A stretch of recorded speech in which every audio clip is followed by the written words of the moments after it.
Ia whaatalo whatu lau mai mua tāpua mai le nei tūla le fiafi Samoa.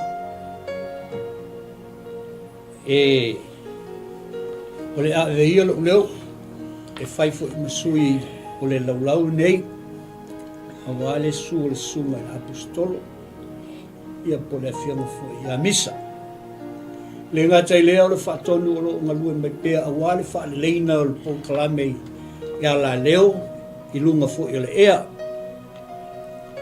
Ia mātou te whaatalofa atua I le nei tūla le fiafi. Ia pe whaatulima fo I opa ia mau mamalu Samoa. Malo lava le unsai. Ia ua lewa o na tātou le toi wheiroai. A o lea ua tātou whetapa I fo I luma o au, luma o nu. Ai le utua o nu, whaftai I le atua. Tai I le atua, malana pule whaasoifua. O lea ua tātou toi mafuta I le nei fiafi. Ia, o na mātou whaatalo whatu lea I le paia. Ma le mamalu le au whainga ruenga tofi o le atua I so se whata whaitauranga. I sunga I whaawhengainga mo lātou whaitua. Ia awa fo I le whaapola le malu.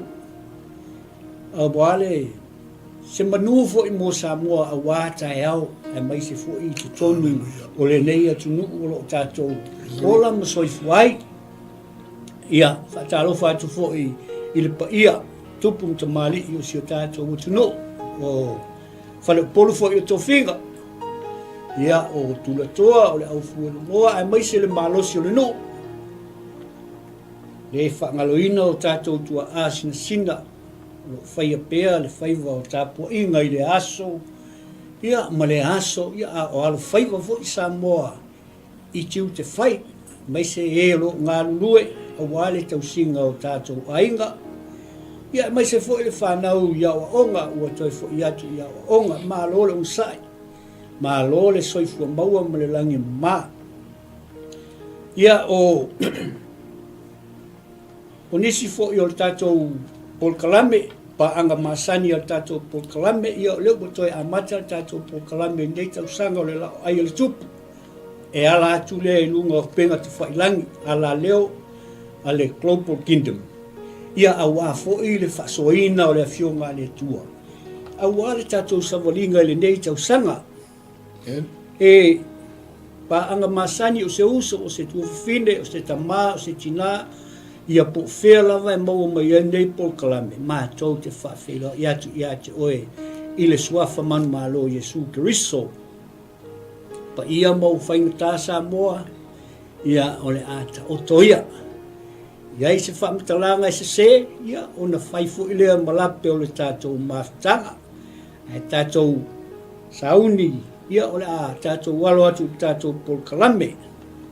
Ia lau sunga misa, ia pe iai se me te fia whaafelo iai, ia e tu atu ia amata tātou polkalame se te talo. Ia reri, malo whaftai lau sunga le ni whiwhiau, astai, na whiua. Amene. Wa whatu ni mawhoi ma wa whawhiroa ile, wa ia man mamalu whoi o Samoa, o e wa mai ma mai le nei polkalame o Laoai A Le Tupu. Amene. Ia, ai, le mwhaiwhuna whangaloina, whaatalofa ma le inga whaatulima ia I le tātou RCTV. Amen. Po le TV tēni Samoa. Mā lo ringa lue, mā lo taupati, mā lo reu auna. Mā lo whinau mo le tua ma lo tara le. Amen. Le ngata I lea so o se ala leo lava I lunga o penga te whailangi.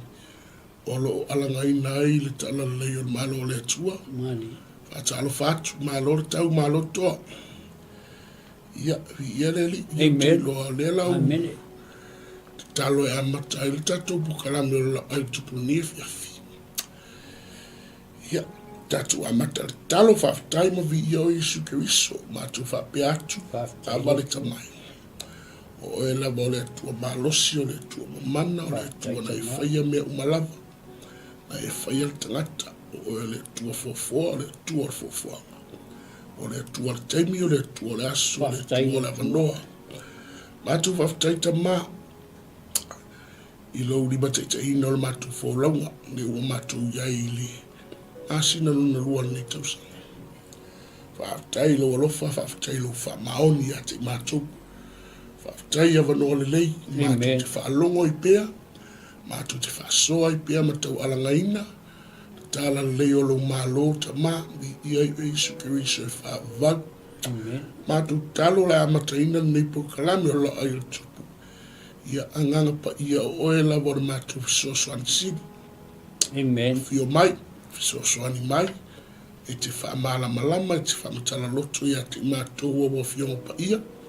Anga le leita mai le whasoahina lau upu.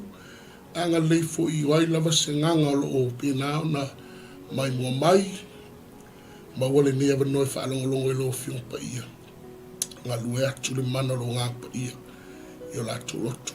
O ai lava se nganga o lo o 𝚟𝚑𝚙𝚢𝚛, o lo upo lo iai de saoto. Whaftai. O ai lava se nganga o lo moe mai il tino, o lo upo lo iai le whaamalo longa. Anga le lei mai o e tamare amataina lo nei po kalame se o luna whaiwina. Whaamangalo i matu i o matu semo matu whale tomu. Tu mau ia te oele vi inga o le whaamanua o le whanitanga. Nei se o le whaavau i whaavau lawa. Amene. Amen. Malo.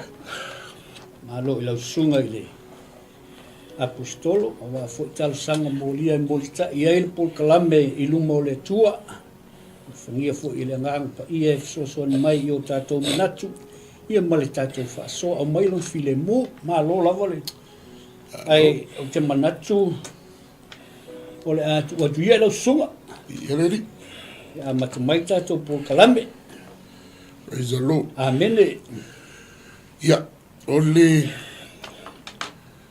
tātou uru ai pukalame nei segment o le Laoai A Le Tupu. Ia lo mau mai i le lua sa mwelo na mta po iwa. Amen. Ua whautuina whapea. Ua alofaina me fiposeta. Amen. I le utala le i le tuspa ia whasamoa. Tuspa i Samoa. Ua awina sipa e tāwita. E a ami ia mefi poseta. I le tusimuni muli lava o le moambua le Samuel. Na maua stala whanonoa. Ua maliu le tupu o Israel. Amen. Tupu le Saulo. A matala i o le mta upu moambua le Lua Samuel. Ia o nao lo tangitu iai ma whailea wenga tāwitama Israel. Ono le latu tupu ua Amen. whasia i le ala.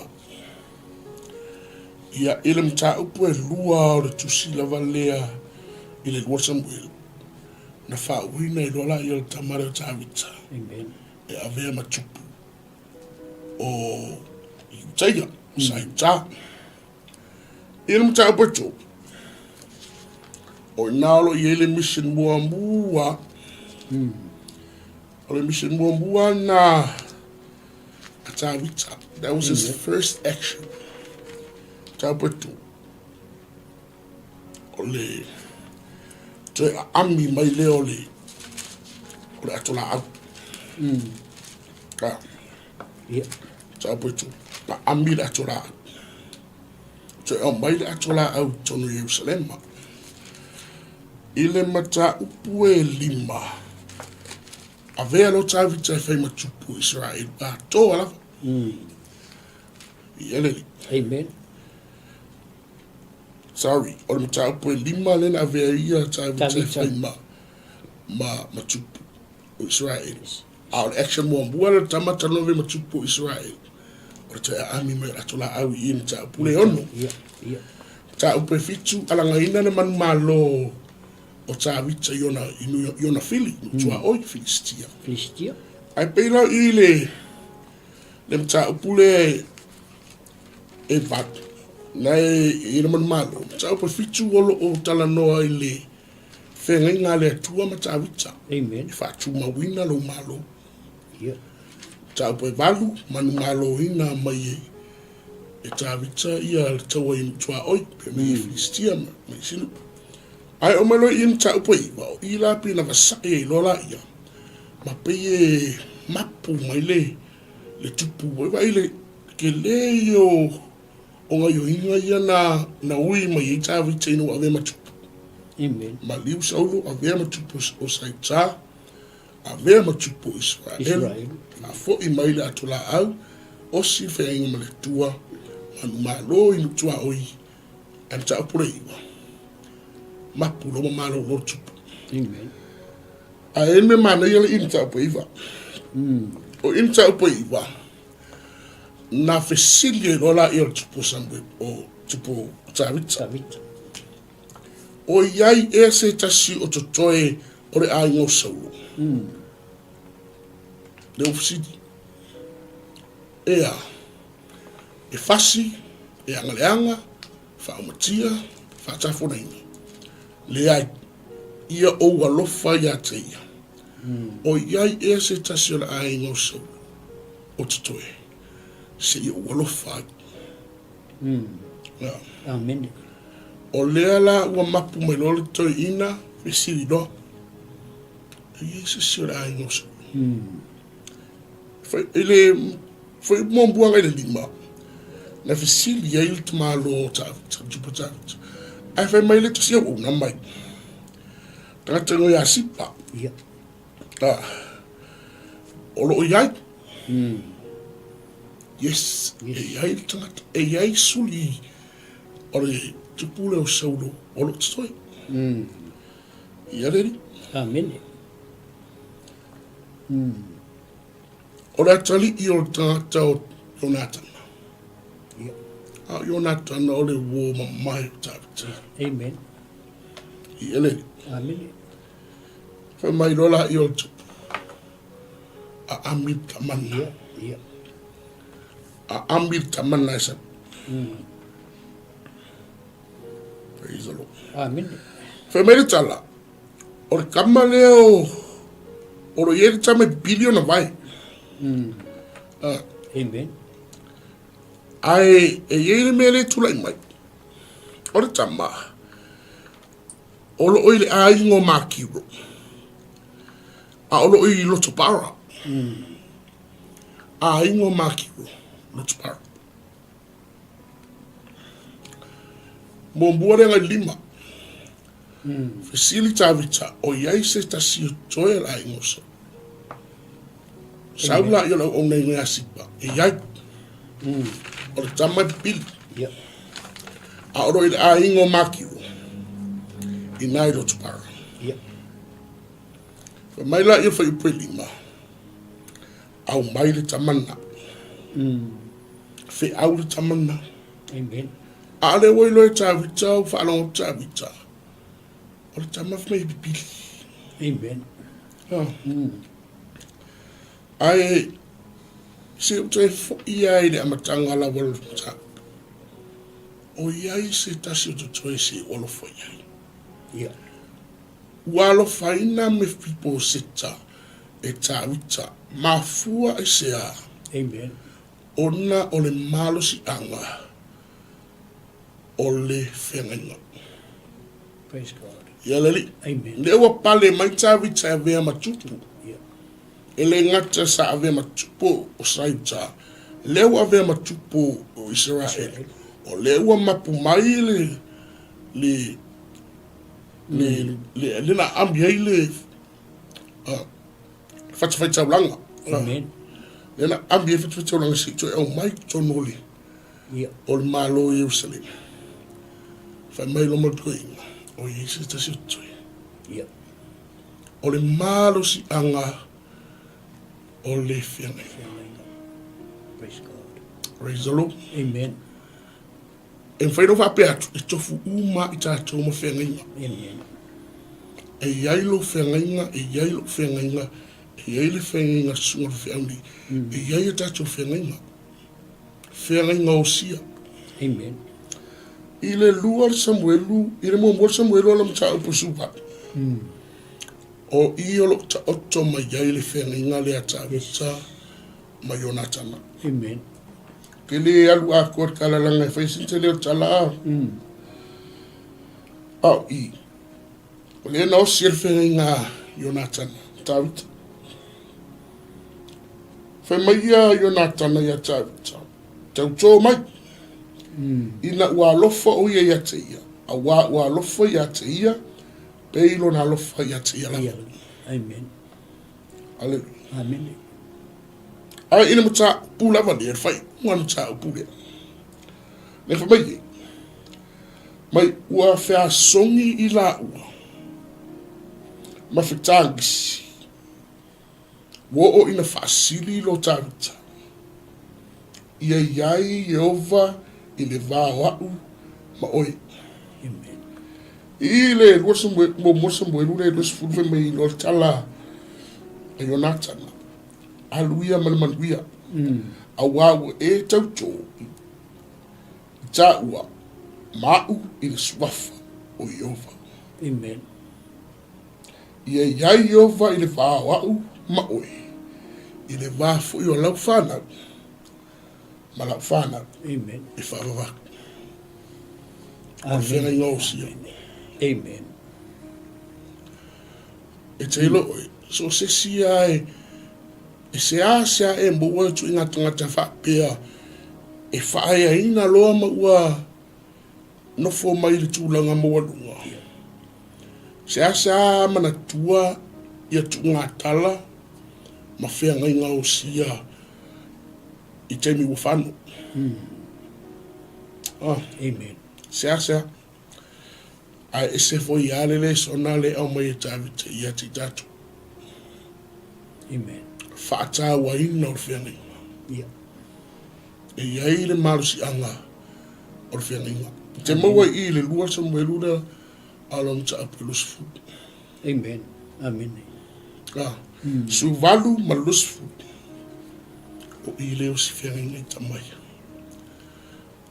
ai fata ia ta vite fa mai e iai le tama o le tama biliona vai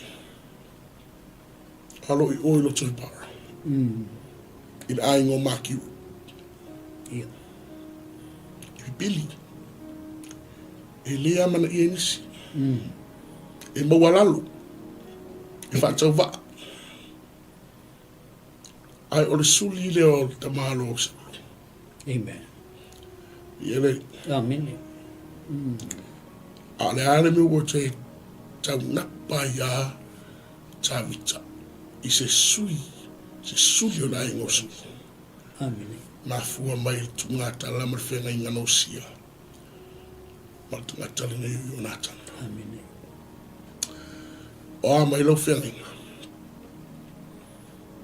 o mai lo fenga inga lu mole tu o mai lo fenga inga msu wai o mai lo tatu fenga amen tau sisi fenga inga tau sisi I le fenga inga ale su e mai se I o lofa tu amen tangata mi noia I lungo fa mtalanga ma I lungo le mena tauto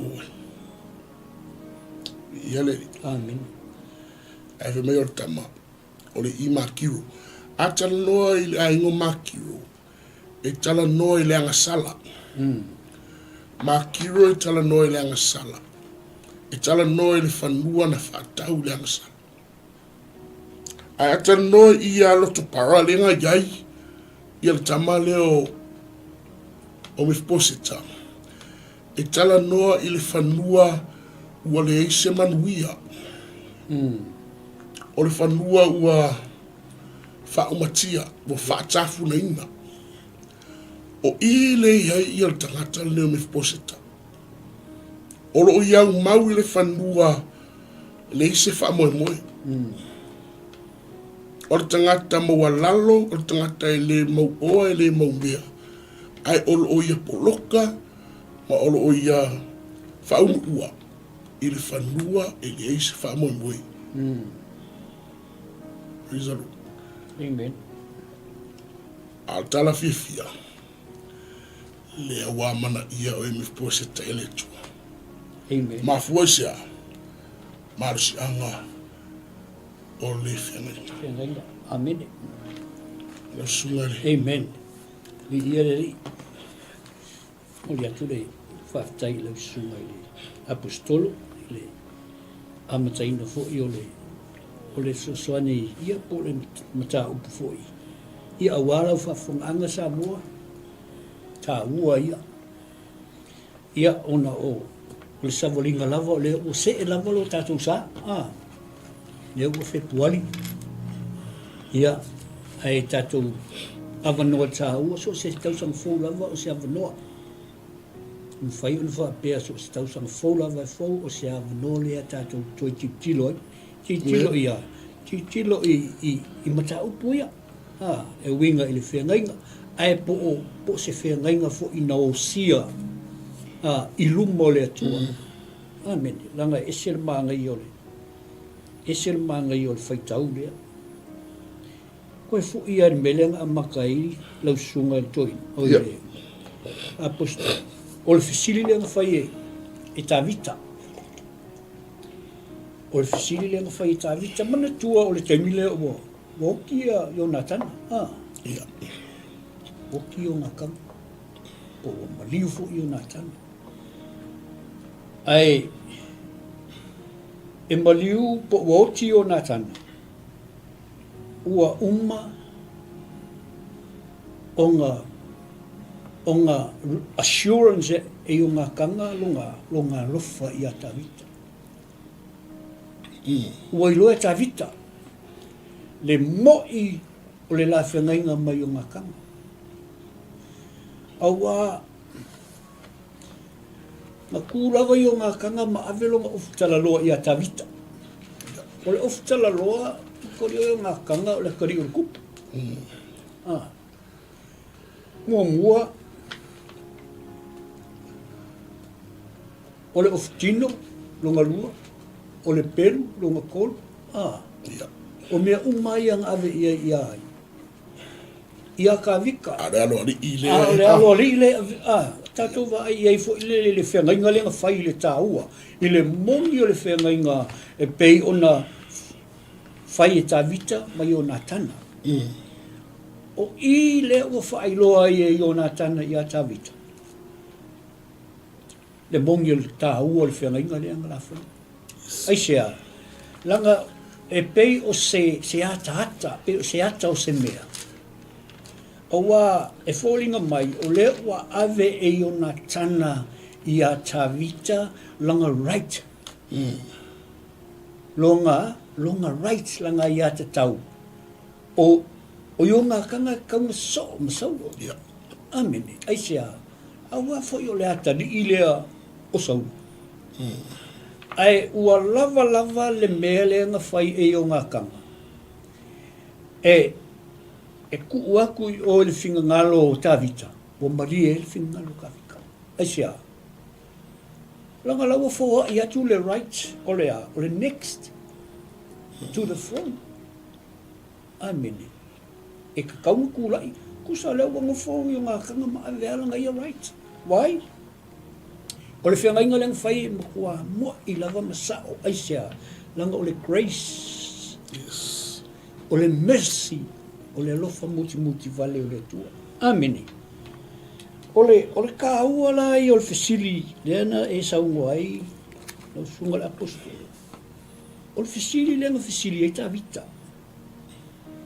Ai tilo foi le i le mata upu. Pei o lo fa ilo mai le lo fa maungi o ka vika i la whengainga mai. Mai o ngā kanga. Lea la ua ngā ioi. Lea ua amata o na ngā ioi. Ua take action e tā vita.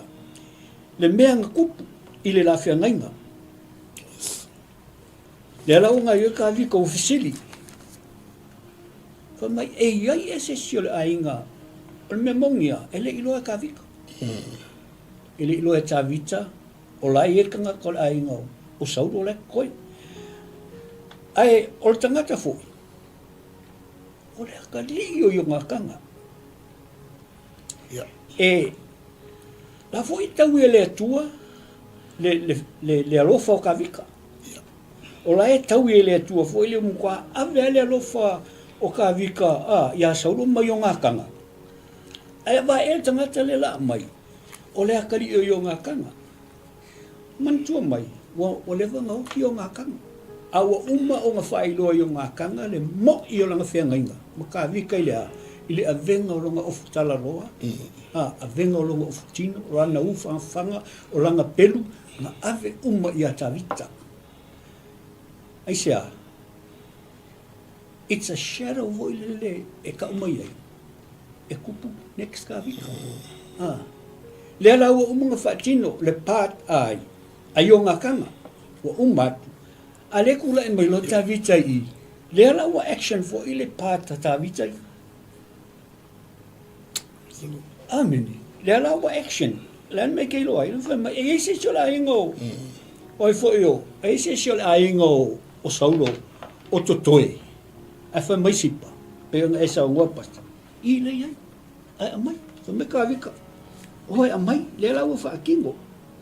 O le whai upu ngā lea. Whai upu mua. O le wha ai loa ai, e te loa ai o lo ta oto i te tonu le alofa muti vale, po le alofa ki noa o le atua. Amen. Praise the Lord, yes. O le, wakaulia fo ilang mua sa moa, o le upu lea tautua. Tautua o le upu elu mamao. Langa, o le endo le tautua, o blessings.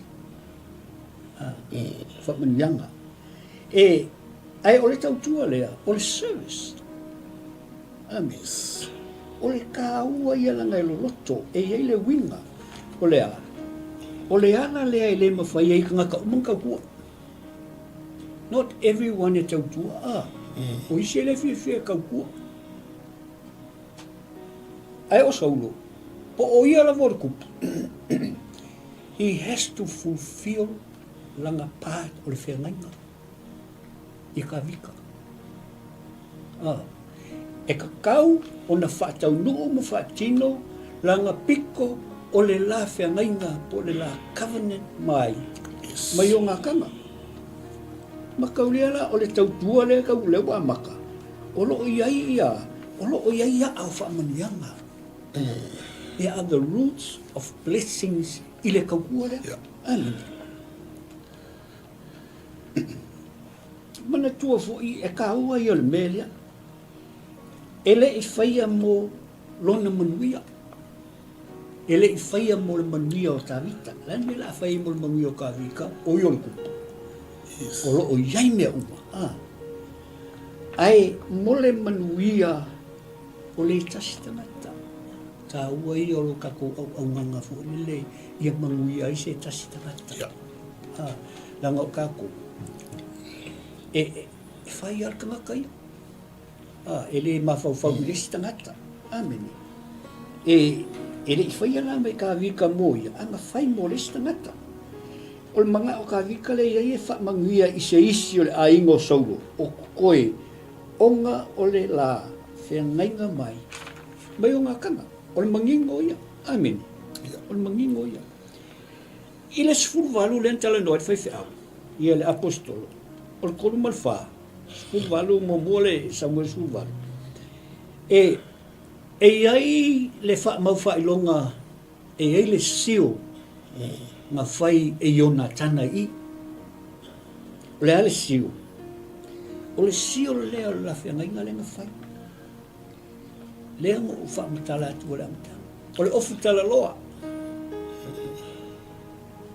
O le sio na, o le ofu tino, o le pelu, o le awhanga. O le fusi, o le ale, o le winga nga, la o play la nga part aisia, sila fia le kuko i kia o kia, ia i o ngā kanga. A le nga hi ua ngō, maliu i o ngā kanga. O le winga o le whamitalanga. O le plana le atua, e pule ao. Pule a ole. Hallelujah. O sila fia le kuangimi. Yes. Sila fia le tuia. Kau koe fo ia le fo ile le. Omniscience. e sila fia Le tua me. tua me uma. Whai mai le kua. O kei loa aku i le amakanga mea lai ko mai mulmul mai. O le pule a ronga le tu. Ai whai mai la i sipa. Le la wo o i. Le la ka ko o me le whai mai ia i kawika. A mai i a kamalanga. A mai i amene. O ngā mai la ia. Ai whai mai le kuspa ia. Ngā mai a si o e fo i o. O kamale o me poset. Whai mai ua ifo o ele. O whapa u. Maifo, makau lia e pipili li tama. E kasi al mea lau maifo, e fefe. E fefe, whai mai e fefe. A whai mai kalaka vika. A wai te fefe. Ian whai asa. Ai, al maanga ia i o mea ngai whai mai sipa. Ampastra. O i lei whai mai e ia 𝚟𝚑𝚑𝚗𝚒 o ia 𝚘𝚘𝚎𝚘𝚑.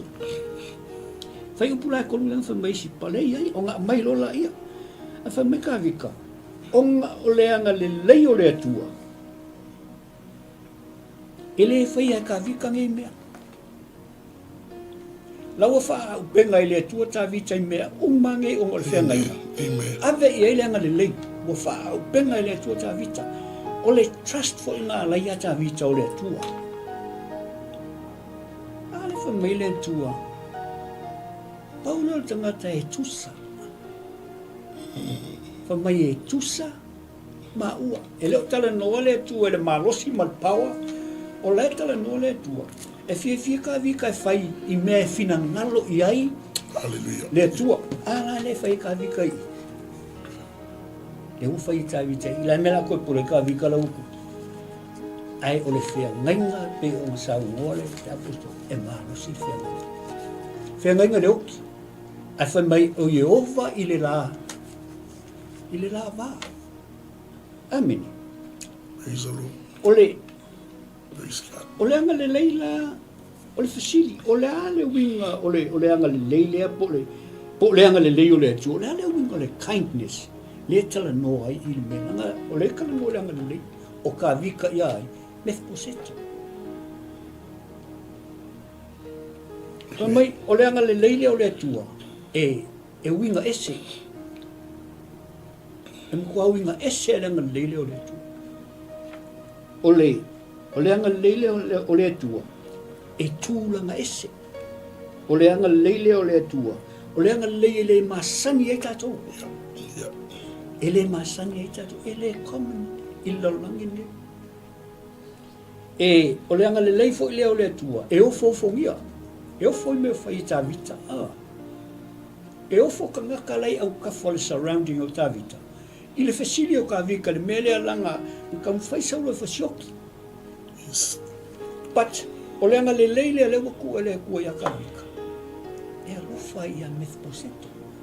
Kasi a le reason, e lei whaka uinga langa part o le la o langa promise. O le la whea ngainga. Basta. O le anga le leile o le atua, whai mai e matango fie. O le anga le leifo i leo le atua, whai mai e sili atu. Sili atu. Langa, anga le lei 𝚟𝚑𝚑𝚗. E ri kai ka ngu mei. O le anga le leile o le atua, a e alu ngei le kusia i oange su, konu whai upatos fu malwha. O le tau mai i ngā leanga le leinga. Amen. Whai mai Yesu. O te tu atu i ate o tau, le polo inga fau. Fau polo inga. Ai makau rio le vang ave polo inga i oi, whengainga tuai. A le whai i le evangelia iong. Whai mai la ia. Ia o tau whelawhani. E pei o na o alofa. E se al whelawhangi, e se le alofa. Amen. E pei o na o alofa i a te autou. O le tala noe le alofa i 𝚟𝚑𝚑𝚗 e pei fo o le alofa ngā alofa i e o nā tana i a 𝚟𝚑𝚑𝚗. Amene. O le alofa ngā leka noai. O le alofa e whai se me le lei mo le isi tangata. Amen. Whamai Yesu.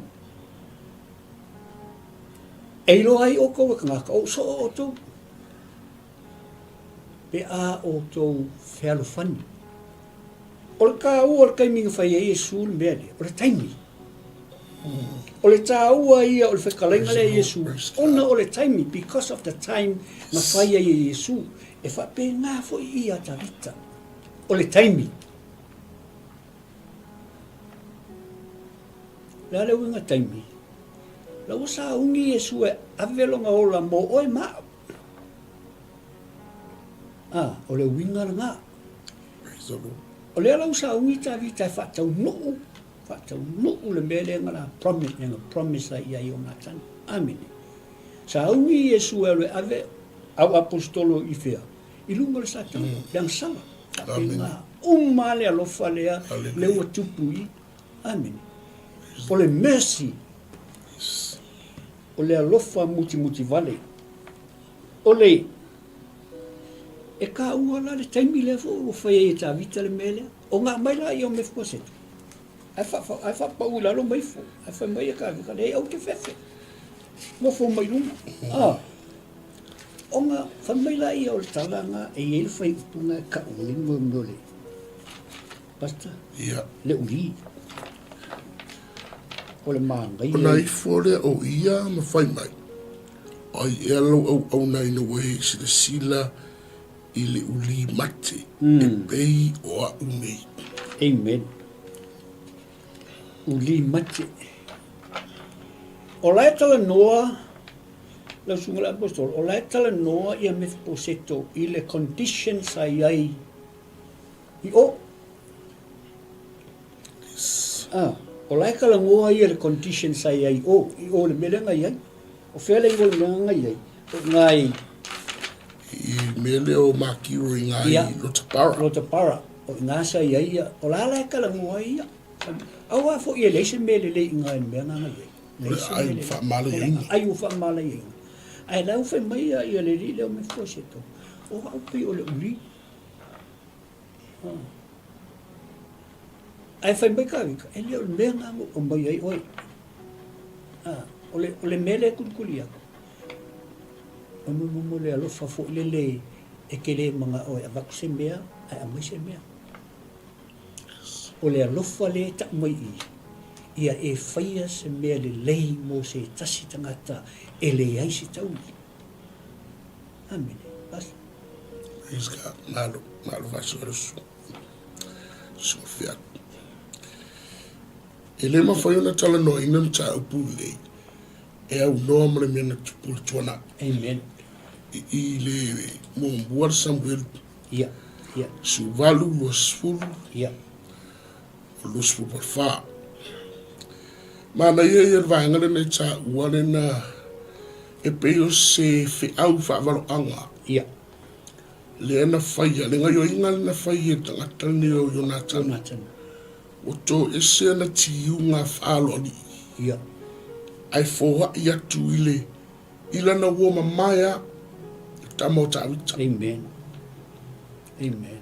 Ai kasi ale mere ngā, le na tuli e Jonathan na ia ta awita. Se u whaika winga. Ia. I le, mo borsa mo le rusfu. Fai musuma fa, a fai o te ola pe au. Ia e whaia le alofo i o vai atea. Amen. Ia u le oti. Ai a whai o te oti. Aua le tu ua fo i loa lofa i lou a inga e whaavavau. Pe wha umatia i ova nai le funga ele taitasi uma o e hita i a tawita. O siro marwhenga inga le a tawita me Jonathan. Pau ale loto le sa i a Jonathan i a tawita. O lo ainga. Manatua lo ainga. Amen. Po fea e fta lo loa iai anga leanga mai whaamana mole. Manatua. Anga le lei i elofa. I manatua. I know Jonathan. Amen. Ila wa umale ona foha ie. Jonathan na tiunga. Whaalori. O le ata lea is a prophetic action. Yeah. It is a prophetic move. Yeah.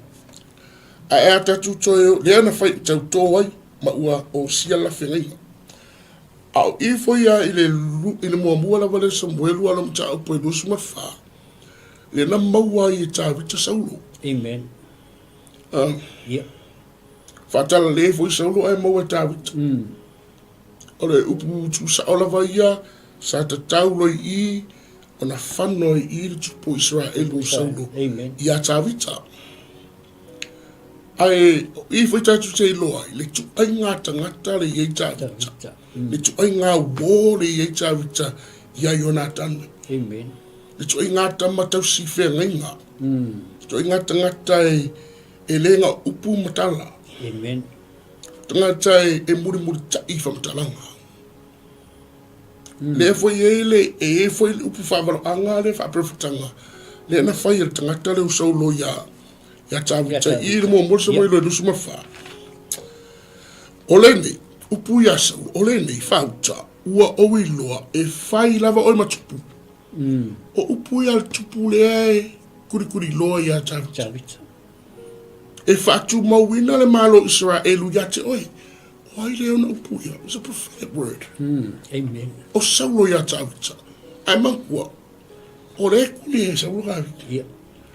Ai wala ngona upu I no whalonga kusaulo huia. Whaasawina tawita ngai.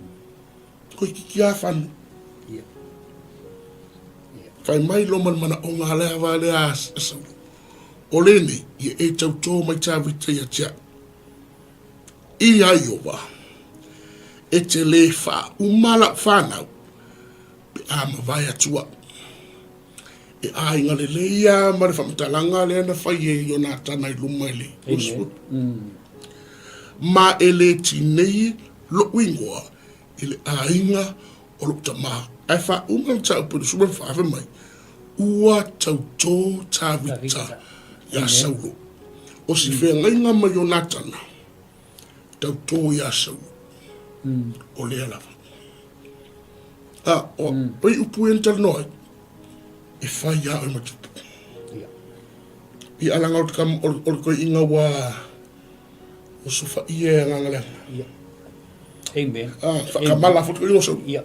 Amen. Amen. Mea tonu wala nganga tau ngupu a nganga kau ngupu mai au o me posita. Whai mai roa. Fefe.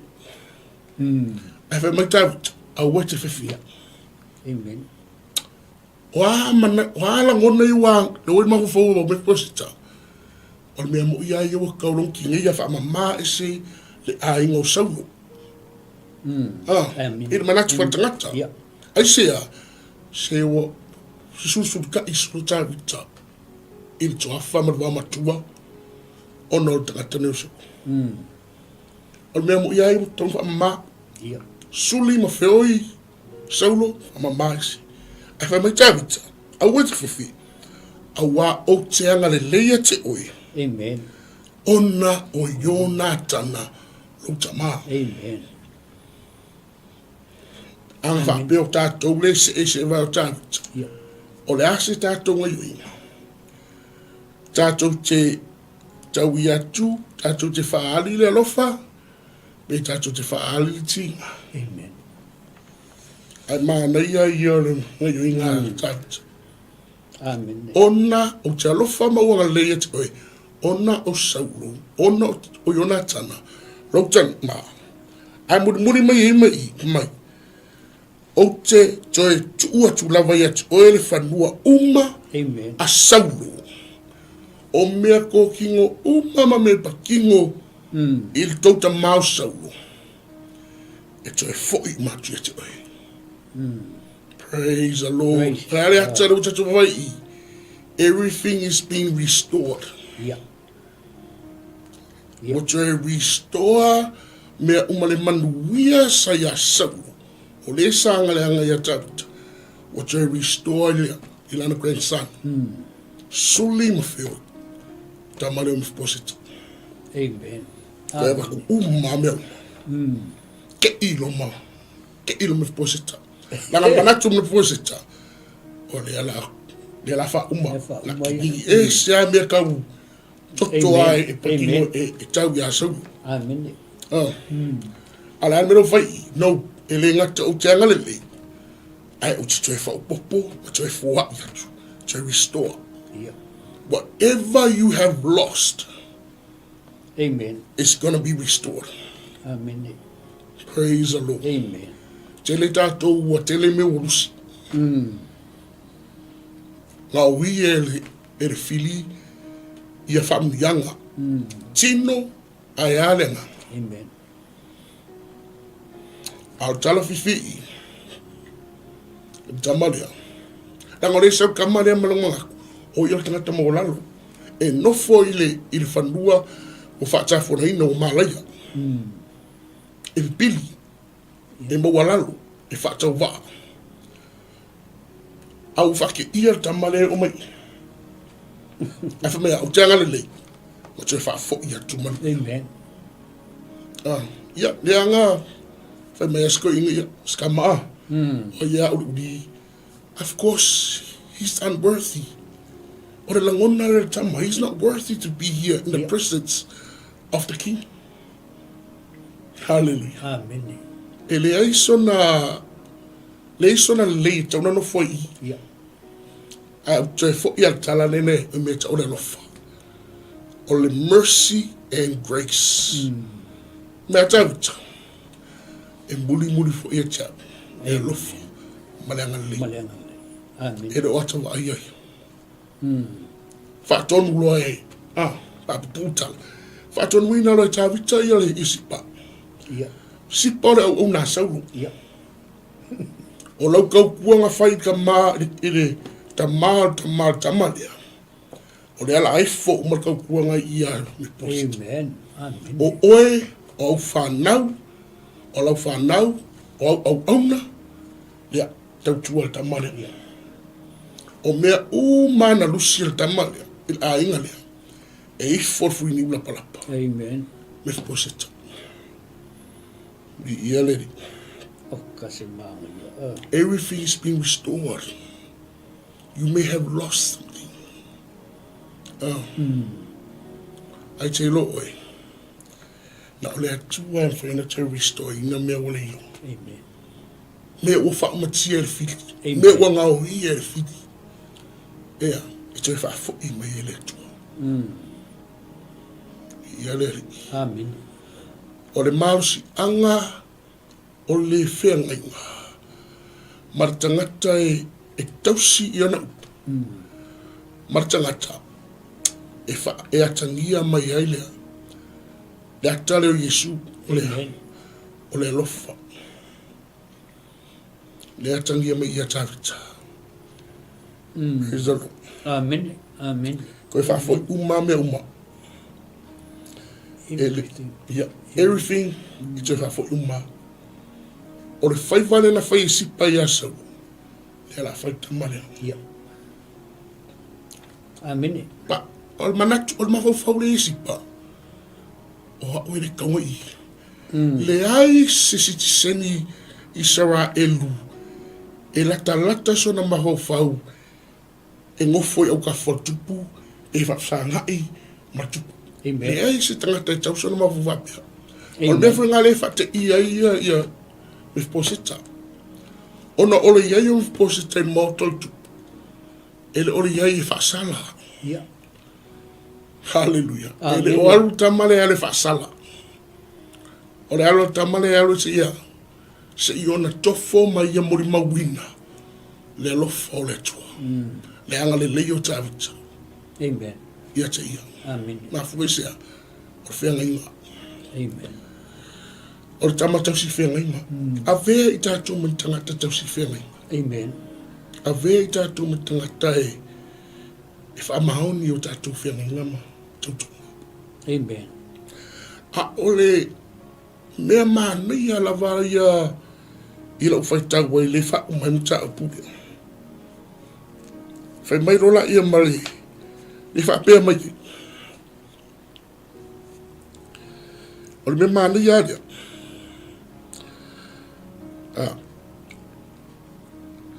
ia e fai le ngaluenga i whanua mo ia. Tala le atawi tale fai ia sipa. O oe mau atali i mau au auna e te au mai foi me ai ma le atali i o lo wali. Ina ia ai o ia a o mefi po seta. Le atali i o lo wali. Na ia rai. Amen. E le au noa o na ai o ia i lau ai. Amen. A ol tama lea pipili lea. A ol tama lea whatau vaare. A ol tama lea mo alalo lea nofo i whanua wa whatafuna ino wa malaia.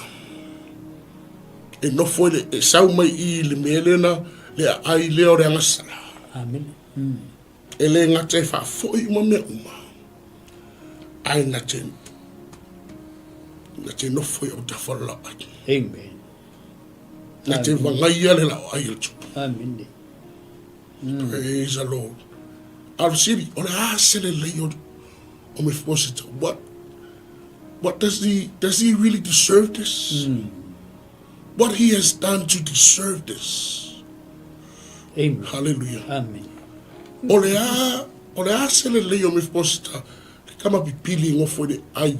Ili whanua, whaamala ia inga. E ako kore ka loe leo la. Amen. Amen. Ako kore le kuka mai le. Sau mai le ele ua whaatafuna ina ua whaamala ia inga. E sau mai le mele i se whaamoe moe. Are sau whamea. E koe whaafoi uma kwa manuia sailu tama. Ile malea. E te vanga ia le Laoai A Le Tupu. Amen. Ole ale atari te te vai i. Amen. He became one of David's own son. Nangor tūlea, ole angana al tupu lana whanau tam, lana tari. Ea, ai loa. Amen. Sau wā me whiposi te awea, matama what. Oh, tangata o whaunua. Nufu esi. Maua lalo, le iswa muwe, avea matama whai. Amen. Praise the Lord. E whamai ale, le au tupu, e pokala mema le, tatou, pokala meni, o le Laoai A Le Tupu. A le awa, le awa tofo ia, me whipose te lea, le manui olo i lunga Laoai A Le Tupu. Amen. A le wale ngatea, ele ngatea tofo, a ua avea matama whai. He became one of his own. Yes. Amen. Became one of David's own son. Amen. Arif mei, Amen. sa nofo me whiposita, Jerusalema, wa sa ai o ye leo noa, i le Laoai A Le Tupu, sa pipili foi o na vai e lua. O ka ngaka le se whamoe moe, mo walalo whatau waa.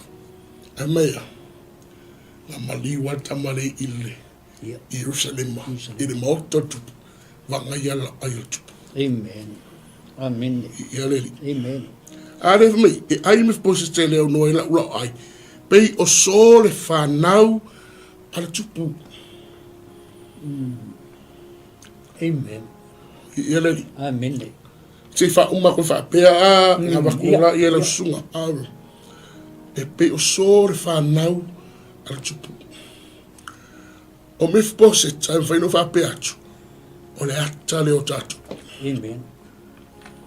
E isi isi singa o me fpose ta, ma oe, ma. Amen. E le isi a, le isi wha moe moe. E le isi wha moe moe. Amen. Ma walalo. Ua whamala ia inga. Amen. O le anganga le iloa lea, tala noi le anganga le iloa. Yes. Tala noi tangata ea, e le I whiliwa inga, me fposeta. E lili. O I le aile nei, e tala noi lang sala. E tala noi whanua u whaamala i hina. Tātou lea. Amene. Tātou teo mai e le se whaamoe moe. Tātou o mai le i le lalangi ang sala. Tumu le leanga. Ui ele. Amene. Ai whaafetai. I le lofa tu noa le tua. O whaamoe moe nau tātou. O le lofa tu noa le tua. Wa iai le tātou whaamoe moe. Tātou te tūra iai numar tupu. Amen. O le lofa tu noa le tua. Wa iai walo whaina i tātou. Wa iai le whaola tanga mo tātou. Ea. Tātou te tali sua whātasi ai. Martupu. Amen. E le deservinga e me whapose tale. Whamonianga lea. Amen. Peo tātou. E le deservinga e tātou le whamonianga lea. Amen. O le lofa tu noa. O le whaola tanga. Ai whawhitai. Walo whaina i tātou. Amen. I ele. Walo whaina i tātou. Se. So wa unga. Ai li tōtu le sunga e whao. Ono tātou te.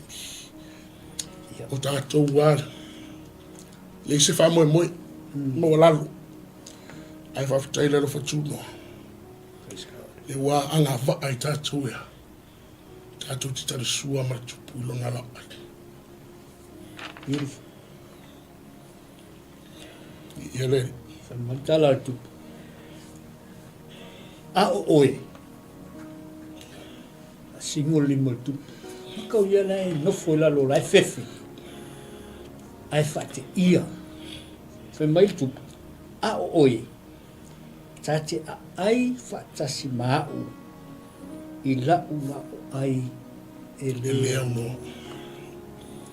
Ia o kala loa yaso uma. E le mativa le lau ai e le atua yaso uma, o aso uma. Ka penganga ko. E whaapea tātou. O le tātou por kalame o le lau ai e le tupu. E mawhai o me tātou whaasoa ai. E whisoasoani atua i a te oe. Ma mātou. Ina ia tātou tari suafa, tasi lunga le Laoai lea. Amen. Everyone, Lord,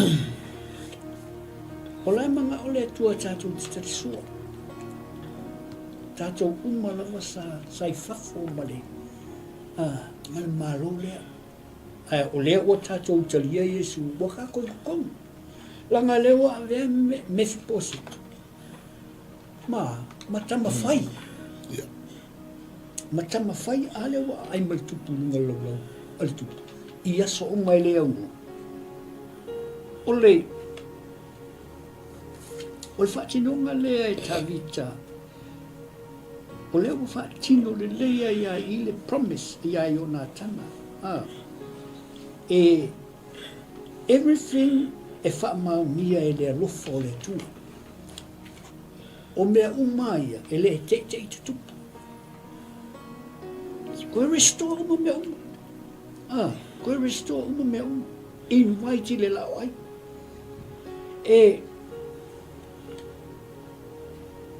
Ua, inga ua invite le tupu ia Mephibosheth. Enga makua whaate ia lava Mephibosheth. Awa o le tūlanga sa iai. E le masani ia. O le whapa ulu martupu. Everyone has steady martupu. Ai, o le kala Mephibosheth o tātou i loa i le loto la wai a te ia. Mai oia. Oia. E ka umai ai, ua maua lalo. Maua lalo. Kamwhaambula. O Mephibosheth. Ua oia whai ai lea kala ke le. Amen. E ma whainga e whai a lea tala. Nga o le tangata ua maua lalo le loto. E ma whai a tala lea. O le tātou por kalame. Ua alo whaina Mephibosheth. So se whamanuianga lava. E ailo na awala i o i taunu uma. So se whamanuianga lava, e iai lava lona awala i o i le taunu unga. E o mea lea ngau ia methi peseta. Vai le mea ngau ia. E le sa wali. But langa ola lava. Se i o i le taimi nga manga o aia. Le tupu. E le kei fesili le tupu. Numa kua mawhau le tupu ia. I le covenant, ma le promise. Vi ia le tua, whapea fo tātou. E alo whaina tātou le tua, pe aho o teimi tātou te maua lalo i o tātou le tua. That's right. E alo whaina i tātou le tua. O le whea ngainga ma le tua. O lau au nanga i le tua. Amen. O lau au nanga lava le i le isi whai whao. I se o lo e ngalua i lalo. Amen. Mea uma o le loto maulalo i whai au. Amen. A e loko maula, e lo whai pao. E pei o nā lo whaina me whiposeta. Amen. O le tatou po kalame lea sa mua le nei tu la le asu. E moli atu le nganga le whaftai. Whaftai i rau mafuta mai, whaftai i rau whatasi mai. Whaftai i rau whafonga mai i awa fo i tau whai atu al pokalame a mai se le sunga le apostolo ia molo nei tangata ia e whamanuia le tua o asolulu umalawa ia le a toi ngā lua e toi fo i au alta tu pokalame whaftai atu i paanga masani i e fo i olo mau mai nei pokalame so se mea po whea lava o e mau mai el pokalame ia alofangia e le tua tātou toi mafuta fo i le vai aso fau ia i le taimi masani lava. Ina ia whapea o na mau ai fo i seisi whamalosi mo i tātou awale tātou samaringa. Awhitai fo i le sunga i whatonu o lau malue mai tua. Mai se fo i lau sunga i le apostolo. Ia mo le tātou po kalaime le nei aso ia vi ia le tua o le o whaiste tau. E wha umai tātou po kalaime. Ia vi ia pia oe ta mātou toi tā pālo i suafa i le nei tu lau le aso. Sa mātou whasoa matalatala noa, ia ina ia o ngā fo i le tua mo i mātou. Whaftai a nganga pa ia i lo fisosoani malosi mai i a te i mātou le awala mātou te avea i le polo kalame i lungo le ea. Ina ia mawhai o nā o ngā i se tasi, o loo mana o mia oe. Whaftai ta mā whamanuia i lo no, whamanuia fo i le mai mo mai sa mo le pol kalame le nei tu la le fiafi familia le fatonu familia fo ia sponsors le TV le Global Kingdom ia mai se fo le sunga apostolo vi ia ilo suafa fa mangalo i matou se fa le tonu le fo se upu la fo le tal feunga ia tama matou te matua te ia te oe esi la fia me uma yo maso lot talo le ala ia te o Yesu. Amen, amen. Se foi eu, irmão, minha amor.